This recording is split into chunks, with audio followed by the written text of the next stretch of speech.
And so if we're going to continue insisting that we're free to exploit other living beings and steal their purposes and steal their lives and freedom, then we're sowing the seeds for the same thing to happen to us. Dr. Will Tuttle is the visionary author of the acclaimed bestseller, The World Peace Diet, published in 18 languages. He's a recipient of the Courage of Conscience Award and Empty Cages Prize. He's also the author of Food for Freedom, Reclaiming Our Health and Rescuing Our World, on the interconnection of health, freedom, and animal liberation, as well as the newly released book, The World Peace Way, 6 Keys to Health and Harmony for All. Exploring and illuminating practical steps that we all can take to maximize our individual and collective health. So I'd like to present to you today, Dr. Will Tuttle. Today, we're going to be talking about freedom. I'm going to bring him in. Okay, so add to stage. Hi, Will. Hello. Hi, James. Hi, everyone. Good to see you. Thank you, everyone, for joining us. Great to be here. I think this is a much better, I think we're in a much better landscape than our previous time. Well, thanks for joining, Will. As I kind of lamented, today's talk is going to be on freedom and how it kind of relates to other things, and especially animal liberation and our own freedom as human beings. It's funny because today, before our live, I was watching some different activist videos from other activists, and I was watching the dynamics, especially in that one moment where there's kind of a beat and shift in this activism dialogue, where we kind of put the limelight on them. And I was really paying attention to that one dynamic today and just seeing the reflexive kind of energy that's exhibited by the subject. And it's I'm sorry about that noise in the background. It just has to happen as soon as I don't know if you can hear it. There might be a garbage truck out there. But the energy happens to be very reflexive and very, you're trying to take something away from me type energy. And I think now more than ever, it's important while we're in this time in the arc of history to communicate to people that is the exact opposite thing of what we're trying to do. In fact, we want to amplify everybody's freedom. So thank you so much for being here. And yeah, I guess I'll fire away with the first question to you, Will. So how would you very robustly define freedom through the purview of your learned information and your kind of life harvested wisdom in what you have found through your journey? How would you define freedom? Great. Yeah, thanks, James. And I would define freedom essentially as self-responsibility, really, in many ways, taking our responsibility for the quality of our lives, our lives, our consciousness, our relationships, our food. And when we do that, we have freedom. When we all do that, we have much more freedom. If someone else is taking responsibility for the quality of my life, that's a prison, basically. And we don't like that. It's like the worst thing we can do besides killing us, maybe, is to be imprisoned and not be able to speak and act and move and live our lives. And I thought it was interesting what you mentioned at the beginning about the idea that when we are talking to people and we're examples of vegan living, we're not eating meat, dairy products, and eggs, and people maybe feel threatened that we're implying or we're directly perhaps promoting the idea that it would be great for them not to do that either. It's causing a lot of suffering and disease and violence and environmental devastation and so forth, that they're feeling, well, you're taking away my freedom of choice. I like bacon, I like cheese, I like hot dogs and hamburgers and fish sticks and so forth. And, you're not going to do that. You're not going to take away my freedom. And so one of the main points in my new book, Food for Freedom, is directly related to that, which is that actually when we take away the freedom of other beings, which we always do if we're eating animal-based foods, they're imprisoned somehow. Sometimes people say, well, they're not treated so badly. My neighbor has chickens and it's okay. They're happy. But we can say, we can look back at 150 years ago and say, well, they were happy on the plantations in South Carolina. What do you mean? They fed them. They were totally happy. But the idea is you've stolen their sovereignty. There's a bunch of female animals, hens with no males, and you're taking away their eggs and you're taking away their sovereignty. You give them food, but they can't go wherever they want. Because we go to South Vietnam and Southeast Asia and actually see the chickens when they're living in the forest, and that's how they live for millions of years freely and as part of an ecosystem with their families and in their communities and part of a larger ecosystem. So when we violently remove them and stick them into a cage or into some kind of a human created situation for our own benefit, that's exploitation, it's violence. We steal their purposes, we steal everything. They don't have any purpose. Now they're just here to fulfill the purposes of others. We always sow the seeds of violence when we do that. And when we force others to lose their freedom, as I mentioned really over and over again, actually, in the new book, Food for Freedom, we lose our own freedom. I refer to this as the boomerang effect. Whatever we sow, we eventually reap. And we see it happening. If we look carefully and we're actually observant, we'll see that there are quite powerful forces that are taking away our purposes and our ability to actually function freely and our ability to speak freely and so forth. So this is a very critical issue. And what you and I are talking about actually is real freedom. And as long as I'm exploiting someone, I'm in a prison. If I'm going to insist on exploiting them and oppressing them and harming them for my own benefit, that's spiritually based on a lie, on a falsehood, on a deception that we're fundamentally separate, and it's okay for me to dominate and exploit them. And it always creates suffering, not only for them, but for ourselves. It always boomerangs back as disease, injustice, the problems we're seeing in our world, conflict, war, it just boomerangs. And we're killing, and we're doing this exploitation to millions of animals every day. And it's boomeranging back, but we don't have the ability to make the connections, because one of the main things that animal agriculture does is it ritualizes this incapacity to make relevant connections. I'm eating bacon. It's not a pig, it's bacon. I don't make the connection to the animal and her life. I'm eating cheese. I'm not eating some memory secretion that was stolen from a little calf. I'm eating cheese. And so that over and over again, that ritual of breaking the connection, we don't see the connection. We're taught not to see the connections. My PhD at Berkeley focused on intelligence, which is actually the capacity to make connections. So our essential cognitive, emotional, spiritual intelligence is eroded by the rituals in our society. And that's really the thing that we're facing right now as a society, is this underlying problem that we think our freedom is the freedom to exploit other living beings. And we don't think anything of it. We think it's fine. We're superior, they're inferior. But that's a narrative that enslaves not only the animals, but it enslaves us.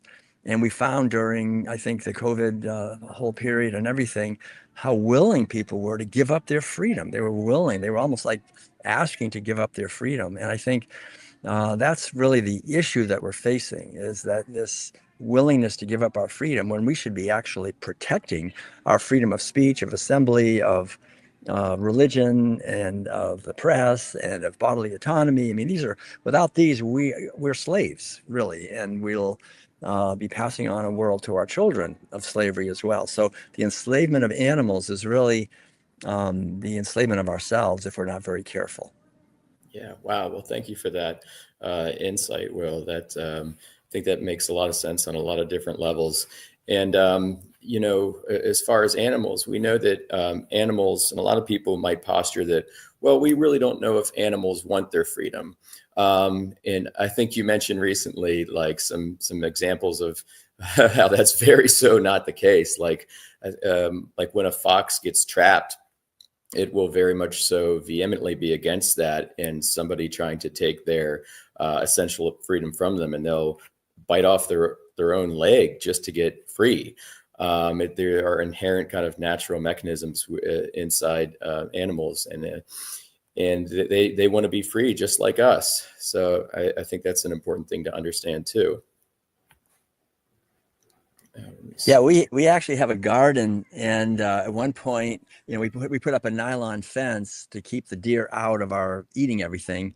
And Oh, at one point, somehow a deer got in, and within like an hour, the fence was destroyed. She just smashed it to get out of there. And it was very vivid how the absolute worst thing you can do to a free living animal yeah, is to confine their body. They hate that. But what we yeah, do to cows and pigs and chickens and turkeys and ducks and geese and all these animals that we've been exploiting and imprisoning for thousands of years, we have the babies born into captivity. They're born into slavery. So they don't know anything yeah, else. And in many ways, the irony is that's really what's happened to us. We don't realize it. We don't realize we've been born into slavery. If we're eating animal foods, we're in a prison. And so, what you and I are actually talking about when someone says, well, don't take away my freedom. The thing is, what I realized, the only reason I ate animal foods for 20 odd years was because I was following orders. I was just doing what I was told. I wasn't actually acting in a free way. I was just following orders. The blinders were put on by my mother, my father, my teachers, my friends, my neighbors, my minister, the doctor, the media. Everybody said, eat meat, dairy, and eggs. That's how you get your protein and your calcium. So I just did it because they told me to. It wasn't my free choice. And so when people say, don't take away my freedom, that's the great irony, is that that's the only reason they're eating animal foods is because they're not free. I mean, they're actually yeah, looking at everybody else and saying, well, they eat it. I want to be like them. It's very tribal. It's like, well, yeah, this is our tribal food. This is what we eat. And we're very afraid. I think that's the biggest problem as human beings. We're extremely sensitive to all the nuances of the signals we get from the people around us, our friends and neighbors and colleagues. And we do not want to be different, because to be different from the group means to be rejected, and yeah, especially to alpha males or to leaders or to authorities. We don't no, we don't want to go against the authorities, the doctors, yeah, the authorities. That's the precisely, last thing precisely. that's dangerous. They might throw us out of the tribe. We'd go off and starve by ourselves in the wilderness. So Yeah, we just huddle together and kind of do what we're told. And so being vegan is really like, I'm thinking for myself. I'm connecting with an ethical dimension, perhaps. It's deeply rooted of not causing suffering. I'm connecting with a rational capacity that, like, well, if we're growing all this food and feeding it to animals, it's really destroying water and air and soil and everything else, causing hunger and starvation. There's so many rational reasons to like question the whole thing. There's the intuitive spiritual reasons when we understand that animal foods actually are causing not only suffering, but they're really harming us spiritually, because we have to shut yeah, down our natural connection to our inner wisdom. Our empathy would stop us also from eating animal food. So we have to basically ignore our heart and our head and just go along with it. So there's no freedom at all in eating animal foods. It's the opposite of freedom. It's actually, we enslave animals and we're enslaved, and we're just. And then if you look at who's in the hospital getting the triple heart bypass surgeries, and who has cancer and heart disease and liver disease and kidney disease and osteoporosis and dementia, I mean, these are all yeah, driven by the toxins in animal-based food. So it's literally enslaving us. It's yeah, and causing boomeranging. conflict, over land, because it takes so much land to grow all the Yeah, soybeans and genetically engineered corn, all this yeah, toxic stuff to feed these animals, and they concentrate all the toxins. I mean, the whole thing is enslaving the earth, enslaving animals, enslaving future generations, and slaughterhouse workers. We've been to these places where these poor people, they have to stab animals all day because we don't want to do that. They have to impregnate them on rape yeah, racks because we don't want to do that. We think that's yep, freedom. That's freedom to pay people to do work that causes them to have the highest rates of suicide, drug addiction, alcoholism, and yeah, spousal abuse. Is that yeah. Our freedom human to brothers and actually? sisters too. Absolutely, the ones that are working in these places. Absolutely. Right. Can you touch on how the one 10,000th of 1%, how they have a vested interest of keeping these narratives going, and how they want a more status quo accepted version of freedom continually propagated into societal flows and channels? Yeah, that's a really good point. In the Food for Freedom book, I talk about this, that just like you're saying, that basically there's about 8,000 roughly people, 1/10,000th of 1% of the human population that has managed over the centuries and decades to concentrate most of the wealth. And wealth translates directly into power. And so these are the people that are the super rich, and they gather together at places like the World Economic Forum and many other think tanks that you can look into. There's lots of them, the globalist think tanks, where they work together and they coordinate things, and they basically have control over the large corporations and large financial institutions and the universities and the governmental agencies and the media and entertainment and the military. And so controlling these institutions is the ability to control the narrative, and it's to control what people are thinking. The other 99.9999% of the people are thinking and seeing the world through the lenses that are provided by, sorry for the racket back. You see some people here. Sorry about that. Anyway, this 999, the 99.999%. This is alarming, what you're saying. Yeah, right. Yeah, they're really reinforcing what I'm saying. Right, they're like, wow. But anyway, we're at Hippocrates Health Institute, and I guess back there's a cold plunge, and they're going in the cold plunge. So everybody's getting cold, awesome. so that's awesome. what's going on, I think, back there. Very cool. Anyway, it's kind of unpredictable, but anyway, but that's the thing. So we're thinking, most of us, the way we're taught to think, right? By the educational establishment, by the media, by the governmental agencies, and they like to have us eating animal foods, because if we're eating animal foods, then we're not making the connections. We're just causing violence. We're eating violence. We're causing slavery. We're eating slavery. We're much more likely to go along with that. Plus, these foods really clog us up. Milk, for example, drinking the bovine secretions of a cow, we're not designed for that at all. I mean, there's natural soporifics that make us sleepy, morphine-like substances that cause a morphine-type addiction, casomorphines it's referred to. And so it just reduces our alertness, our awareness, our health. And so we're being poisoned in many ways, because these animal foods concentrate heavy metals, PCBs, dioxin, nuclear radiation, pesticide, herbicide, and fungicide residues. Fish meal is fed to cows and pigs and chickens. All these things concentrate, all these toxic heavy metals and pesticides. And these animals are vaccinated like mad, and all the antibiotics, all these things. So all those residues we're consuming. And that's how you control people, is you reduce their vitality.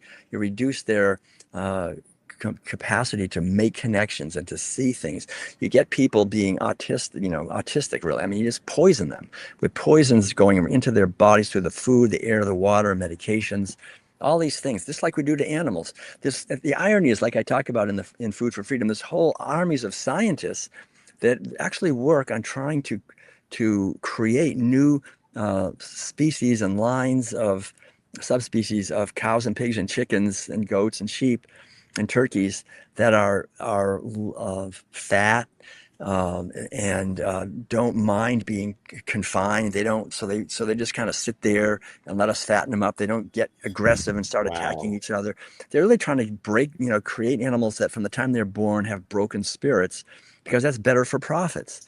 And we all support that, right? We go to the store, we pay for this, we support these scientists, we eat the stuff, we eat that kind of flesh and dairy products, and we shouldn't be surprised that we find the same things happening to us, that we're getting more willing to go along with being imprisoned and just sitting on a couch and doing what we're told and believing the authorities and doing whatever they say. That is exactly what we're paying for and what we're seeing happening to ourselves. So the plutocrats that are running things have an agenda of control. And since we human beings intuitively do not want to be controlled, we want freedom, the only way they can get away with it is to basically use mental programming and social programming and emotional programming to reduce our capacities and to make us more docile. Willing to go along with it. Describing that. Yeah. So I think as vegans, we're called to really question all of this. That's what veganism is. It's questioning the official narratives in our society that destroy the sovereignty of individual beings, not just individual cows and pigs and chickens, but also dogs and cats and horses, but also human beings, all of us, to celebrate sovereignty. That's really, I think, what we're called to do, Yeah. to explore it and understand that. Yeah, it's a beautiful thing. And what I'm trying to troubleshoot right now is a way to distill what you just said to a dialogue. Once I can kind of palpably feel that freedom-based reaction from the subject, that like, you're taking away my freedom, a very kind, compassionate way to, even if they haven't directly said, oh, but you're trying to take away my whatever. If the activists can intuitively feel that, then they can be ready to convey in a distilled fashion what you just said in a very practical, effective, compassionate way. And I'm trying to figure out right now different ways to express that, during our live activisms and our live chats. So I'll be working on that. So I appreciate you. And this whole thing, and actually having a reference, because this video also is the first in my line of videos that I'm compiling to give people that are vegan curious and people that are interested in very sound information references that address different barriers and objections. And I think freedom, it's meant to be that this is the first one that is in this compilation, because it's probably really the biggest one that underlies everything and eclipses all the other objections. So I think this is a great talk to be having. Let's see. So yeah, we talked about how, the plutocrats have a vested interest in us keeping these, these definitions of freedom going. But yeah, and I think it's also important to convey to people that when going vegan, it's actually nothing that is taken away from you. You actually have a whole new horizon of food that awaits, all kinds of different flavors and ingredients and things you may have never even enjoyed before. For instance, more obscure vegetables, maybe jicama or maybe Fresno peppers, are a whole new horizon and utopia that awaits. I myself, and I know you eat very well as well, I myself enjoy Mexican and Italian and Chinese fusion and American, everything. We have a whole new visa of freedom as far as food that lies on the horizon as well. So I think that's an important thing to touch on too. The underlying idea is that we have much more freedom as a vegan, right? I mean, that's what I feel. I mean, I've been a vegan now for 45 years. Oh, And it just gets better all the time. I mean, health is freedom, right? Health is freedom. Yeah. Without health, we really don't have freedom. And I just love the fact that for 45 years, I'm married to a wonderful wife now for 31 of those 45 years. And we're say hi to vegan, and Madeline for me if she's she around. makes wonderful vegan food. Awesome. She's right here. And you want to say hi, Madeline? You can. Hi again, Madeline. How's it going? Oh, looks like you guys are in such a beautiful place. So that's the key, I think, is understanding that we've all been given this wonderful gift of a physical body that does not require any animals to suffer to get all the nutrients that we need to thrive here, and that all the nutrients come from plants. None come from animals. So when you talk about how to be effective in your advocacy about freedom, I think the main thing is for me anyway, I've learned in 45 years of doing this, to not blame anyone or to say that they're wrong or how they're living is cruel or violent, because people are wounded. And when people are wounded, the worst thing in many ways is to kind of shame or criticize or blame. The best thing is to say, gosh, I'm so happy I discovered that the only reason I was eating animal foods was because I was just following orders, and I'm not doing it anymore, and it's fantastic. That just leave it at that I discovered that, gosh, I was kind of in a prison when I was doing that, and I'm not doing it anymore, without trying to change them. That's the great irony. If I try to change people, they just resist and they don't change.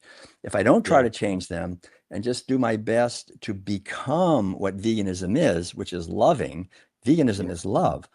and loving and kind and caring, and listen to them, and then just share the experience of how fantastic it is Yeah. A that lot I've of times our discovered own this, inner wisdom you will know, propel right. And propel them. that kind of helps them more than anything, I think, really, to do that. Yeah.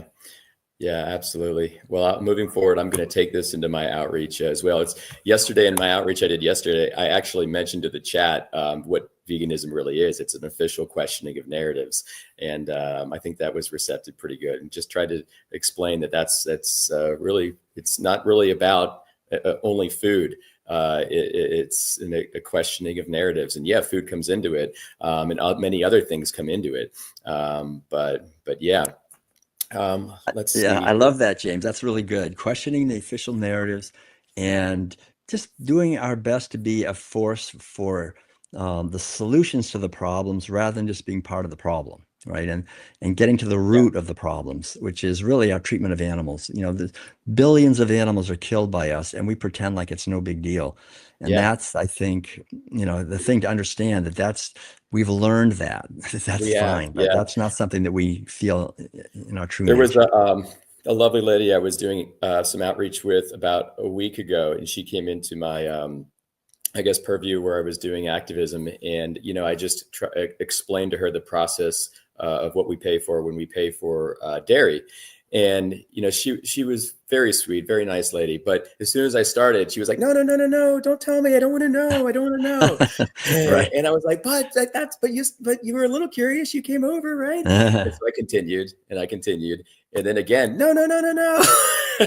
And we had a little dialogue, but she really wanted, she was kind of on her way somewhere. I actually was able to still give her a card with some resources on it. But it is kind of, we just do this without question. And it's because it's just so inundated in our society. And, good people, like her, it's like, it's reflexive. We really don't want to know what's going on. We really don't. But yeah, there's a few people in the chat now, Will. I see. If anybody doesn't know Will, please go out there, especially vegans and non-vegans. Check out some of his works for the World Peace Diet being the biggest one, I think. Food for Freedom is a great recent book that Will recently launched, The World Peace Way. He really has a lot of insights for activists and vegans and active vegans to really absorb and adopt and put out there in a very loving way. But Will, real quick, can you? I don't know where I was listening to it, or maybe I read it. Can you just share a little bit about yourself as far as your morning routine? I just found it amazingly fascinating and just exemplary as far as like discipline and how you live. I think it had to do with meditation and a few other things that you do in the morning. Sure. Yeah, I think that's very important. How we live our life is actually how we do our activism. And as a little kid, I wanted to play the piano, and my father said, because he was really good. My father was a great pianist. And he said, well, you can play, but you have to practice. And so I've always, I guess, somehow learned that practice is what makes practice makes perfect. And they say in German, Übung macht den Meister, which means practice makes the master. And Oh, so cool. to me, life is a practice, and veganism is a practice. So I get up in the morning and I just practice. So the first thing I do is I just take a moment when I'm still asleep, and I mean, just coming out of sleep, and just give thanks for another day with infinite possibilities for contributing and learning and growing and discovering new possibilities and doing the best I can to be part of the awakening of humanity. It's such a precious day, an opportunity, another day. We don't have an infinite number of days. We only have really a handful. They go by very quickly. So just to plant a seed every morning of the preciousness of this human life, and not to to fritter it away, but to use every moment well. And then basically, yeah, I have about an hour, well, about 2 hours of meditation, about an hour of sitting in silence, just bringing my mind into the present moment and listening and being present and doing it. A meditation practice of inquiry, like what am I? Going deeper with that question always, because I'm very clear that I'm not this body and this collection of thoughts and feelings. There's something far greater. And to, I think, our, the main problem in our society, the main source of the imprisonment really is the imprisonment into materialism. We think we're an object that was born and will die. And that comes from 10,000 years of animal agriculture and turning living beings into objects that we buy and sell by the pound. So meditation is essential for me. I haven't missed a day of meditation since 1975. I mean, that's what I do. So for Wow. 50 years, and for at Wow. least an hour or an hour and a half, and then I do some yoga, and I do some writing in a journal, and then I go out into the living room and I play the piano. That's my part of my spiritual practice, also, just to create music and let music come through and compose pieces. And then Madeline comes out after a while, and she's also been at the same time meditating. And while I was doing my yoga, she was practicing her silver flute. And then she comes out with the silver flute, and we play music. We make music together, which is Man, really it's fun. awesome too. You guys are And awesome together. yeah, and then we do and then we have some time together, for our relationship. We say there's three people in the house. There's Will and Madeline and Blossom. Blossom is our relationship, and we have to always That's so take cool. into account the interests of all three to make sure our relationship is happy. And Will and Madeline, the idea is just respect and kindness for all beings, and relationships are beings, really. We have to Yeah. feed them and give them love. And I take some more time and go outside and do some Tai Chi and some Qigong and some exercises. And then I get on my bike and I ride down to the lake and take a swim and come back. And You put my and morning routine to shame. I just gotta well, say it. Yeah, you have just the amazing morning routine, exemplary, just so fascinating, so fascinating. And and about Blossom, that is, I'm taking notes, sir. I'm taking notes. well, thanks. And Uh, actually, quite a lot of this is in more or less similar in the new book, the World Peace Way, which is really practical keys to thriving. Because people say, well, how is it possible you haven't been to a doctor in 45 years? It's not just pure luck. I mean, we're consciously creating a healthy lifestyle. So we're very aware of organic, whole plant-based foods, clean water and air, exercise, relationships, creativity, nature, movement. All these things are part of our way of living, and they create a way that's healthy. And so I don't depend on outside authorities or outside toxic chemicals to yeah, make me happy or healthy. The health comes from within, from consciousness and from awareness and from how we live our lives. So wow. that's the underlying understanding. Yeah. Yeah, well, this has been awesome. I just want to leave it on one thing: the interconnectedness, how all of us are interconnected, human beings as well, and how important it is for us as activists to realize that we're all human beings, and we should treat our human brother and sisters compassionately and very well when trying to impart information that will help them and the animals and the planet. So thank you for Yes. being such an example, Will, and such a leader, and just an amazing human being in all facets. We really appreciate you. I guess I'll leave it at that, unless you wanted to add something. I will say, please, everybody, check out the World Peace Way. Check out the World Peace Diet. Check out Food for Freedom. They have very illuminating tools and information for both vegans and non-vegans to just help you understand certain things. So I just want to say Thank that. you. Yeah. Thanks so much, James. I'll just close with just again thanking everyone who's paying attention here for the opportunity, really, to share these ideas. And we do have a website, worldpeacediet.com, where Madeline has her intuitive cooking. She has lots of recipes that she shares for making delicious I got to and try some nutritious of food. those. I got to try some of Yeah, those. yeah, and we have our tour schedule. We're on the road quite a bit, doing events, and as well as the news of our upcoming events and so forth. The World Peace Diet, the World Peace Way, and Food for Freedom are all on audiobooks, or the audiobooks are coming. I just released the audiobook of Food for Freedom, so I've been working on those things as well. Oh, so So cool. yeah, we have music, and so I'm a musician. So we have and Yeah. Madeline's art. So we try to spread the message through beauty and through love. I think that's the fundamental thing: is that love and beauty and truth and freedom are the four pillars that support each other for a world of awakened consciousness. And the more we have love and kindness for each other, the more we're connected with truth. And the more we're connected with truth, the more we radiate and understand the beauty that is all around us. And then from that beauty, we create freedom. That's what freedom really is. So it all comes back to questioning the official narratives. And thank you all for doing that. Well, thank you, Will. All Have right. a great day. Look forward to our next interview. Thank you Definitely. for everything, and I hope you have a great day with whatever your endeavors. Thank Later you. Thanks so much. Same to you. Thanks, everyone. Thanks.